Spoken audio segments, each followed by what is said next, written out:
Hello, Polis families. We really miss you in person, and we can't wait till the time we can get back to Politz Day School in person. But until then, I'd like to share with you a Dvar Torah on this Shabbos. It's known as Shabbos HaGadol, the Great Shabbos.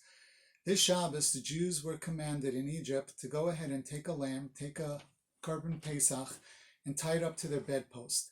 They had to go out on Shabbos, buy it from the store, bring it home in front of all the Egyptians. That was really dangerous in Egypt because the lamb was an Egyptian god. In fact, Moshe Rabbeinu told Paro, let's make sure that we go out to the Midbar. We can't sacrifice in Egypt because V'lo Yiskaluni, won't the Egyptians actually kill us? It's their god. Yet the Jews did what they were commanded. They had courage. They didn't just say, whatever, I can't do it, it's too hard. They went ahead and they did it. And because they did it, their families were saved with the blood on the doorpost. Hashem skipped over their house. The Jewish nation was saved because they rose to the challenge, even when it was scary, even when it was hard. Rashi tells us how the Egyptians wanted to kill the Jews, but a great nace happened, hence the name Shabbos HaGadol.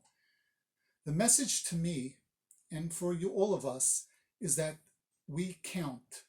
We should never think, whatever, we're just another person. Our actions are not meaningless. It won't make a difference. We count, our actions count, and we make a difference. Now let's make a difference in real life. Your parents are working really hard, working from home, preparing Pesach, helping you with the online learning if you need it.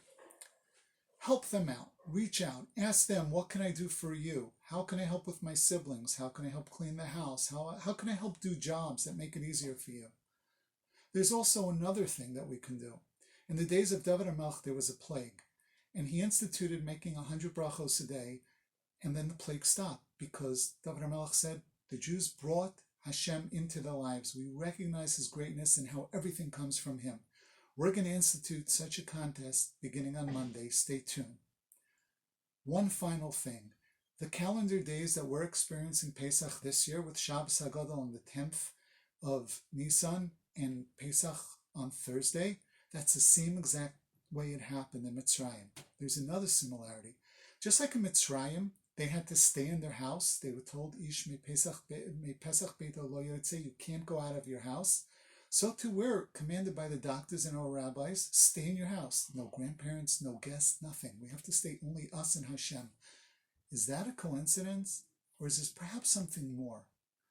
I'm going to talk about that in this week's Pulse Press, but in the meantime, have a great Shabbos with your loved ones. Stay safe. Shabbat Shalom. Good Shabbos.